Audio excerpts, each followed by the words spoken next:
Hey folks, excuse me, this is Brian with continuing with my review of the RuneQuest Role-Playing Glorantha manuscript. This time we're going to be talking about lay members, and the next section will be on Rune Priest. I've had to break this down by type of worshiper, for lack of a better word. Okay, so lay members, minimal requirements, right? You have to sacrifice one magic point. Remember, magic points come back at a worship service on a holy day. That's what you're required to do. Okay. In balance, the benefit of that is that some cults will offer you, room and board, free healing, and you can get cult spirit magic for a special price. Not bad. Initiates. An initiation in RPG is fairly serious. You are pledging to a singular deity, pledging your life. You're sacrificing your power to him, right?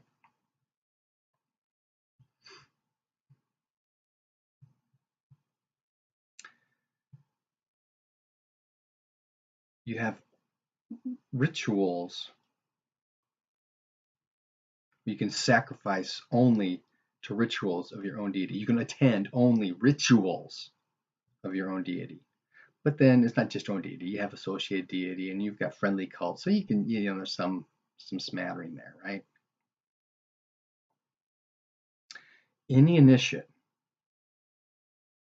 who denies his deity, and I would put in here his hierarchy, is subject to the spirit of reprisal associated with that cult. So if you go naughty naughty, evil spirits coming at you down. That's cool. And this actually ties into a story I've got. When we were playing RuneQuest with a bunch of my college buddies, it was over the summer, and we had an older guy who was,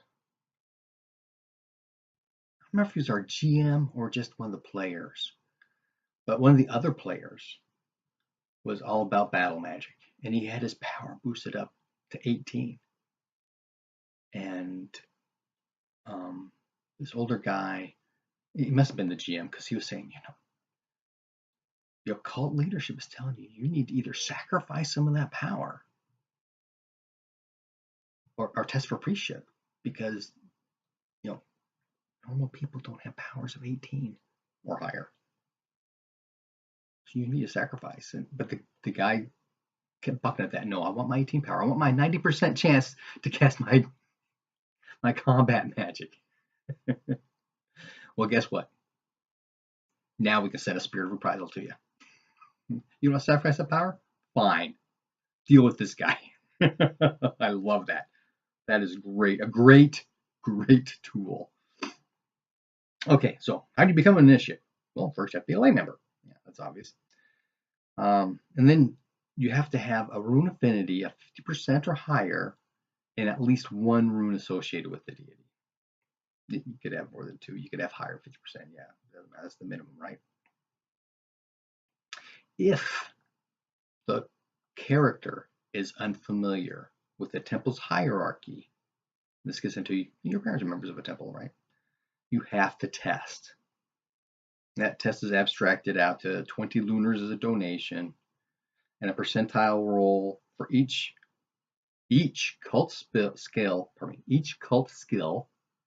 and each cult favored passion. You only need to succeed on 3 of those rolls, and there are at least 4 cult skills, and I have no idea about favored passions because I haven't gotten that far and stuff. So it's not that bad. Just I look at your rolls, and I would allow you to augment these with passions, runes, etc. Because that's just the way I am. Okay, what else do you have to do to be initiate? You have to sacrifice a point of power. That point of power automatically becomes your first rune point. No issues there. It also establishes your magical connection to your deity. Good to go. Gives you access to all common rune spells. And I've been getting more and more used to that. Yeah, I'll buy off on that. And then you get one rune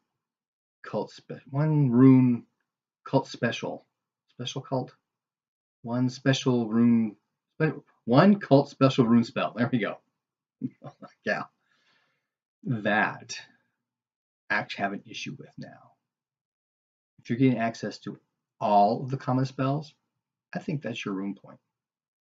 I don't think you get access to the special unless you sacrifice more. That's just my thing. You get 10 spells, or is it 11? Get like a dozen spells for 1 point. You don't need to get this extra runes point spell. It's my house rule.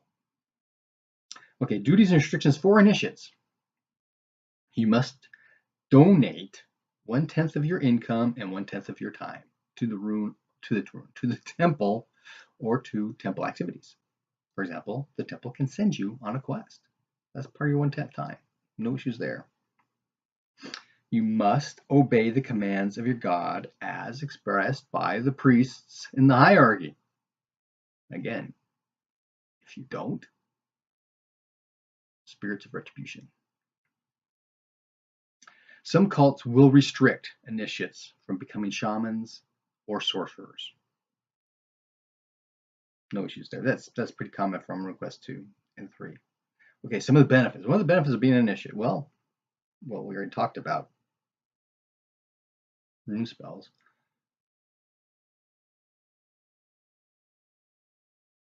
Sacrificing power for points, yeah. Oh, that's right. That sacrificing 1 point power, that gets back to the whole old school Request 2, sacrificing for 1 use rune magic. This is it. Okay, benefits. You can sacrifice. They use the word sacrifice. Sacrifice your rune point. That's right, because we're initiates. You do. You sacrifice your rune points for rune spells. 1 use. Okay. Now, here we get into a problem, though. On high holy days and on sacred tide ceremonies, you can replenish your rune points. Plus, you can get a power gain roll. That's handy. But replenishing rune points for an initiate? I don't know about that. I'll have to think about that one. I kind of like this whole, if you're just an initiate and you sacrifice power for that rune point, well, later on to be a priest, you have to have so many points of rune. Well, you don't have to replenish them, just not use them. Maybe. It's one of those issues we'll have to talk about, discuss later. And initiates get access to divine intervention. Again, if they have rune points, they go off first, but then their power goes down. They don't need to worry about losing priest status. Although they do have to worry about dying. Okay, they also get access to training for cult skills at a special price. You can learn spirit magic at half the standard cost, and you get 1 free cult spirit magic spell every 5 years. Not bad, pretty standard. Okay, at the GM's discretion, you can, for exceptional service and a donation of 100 lunars per point, get access to a cult special rune spell. Not the standard ones, but a special one. But how's this different than the rune spells before for an initiate? I don't know, I'm going to figure that one out. Maybe more on that later. I may do addendum to this one. Okay, can you be a member of more than 1 cult? Yes, they must be compatible. No issues there. So you can be an initiate of more than 1 cult, but you must pass all the tests, pay all the tithes, and maintain all the duties and responsibilities to both or multiple cults. Not bad. Maybe an issue with, yeah, I belong to 5 cults. I have to tithe all 5 of them. That's half my money. Or if I belong to 10, that's all my money. May have to discuss that at some other point in the future. Well, I kind of hear some problems upstairs from my boys, and it's about time for me to get ready to go anyway. So, have fun, play hard. If these comments or my review of the manuscript is of any value, let me know. If you want to share this with anybody, by all means do so. The more we can spread Glorantha, the better, I think. I'm trying to start this little revolution in my own local area, but I've had to put that on hold because of tax season, you know. So that's it for now. Ciao.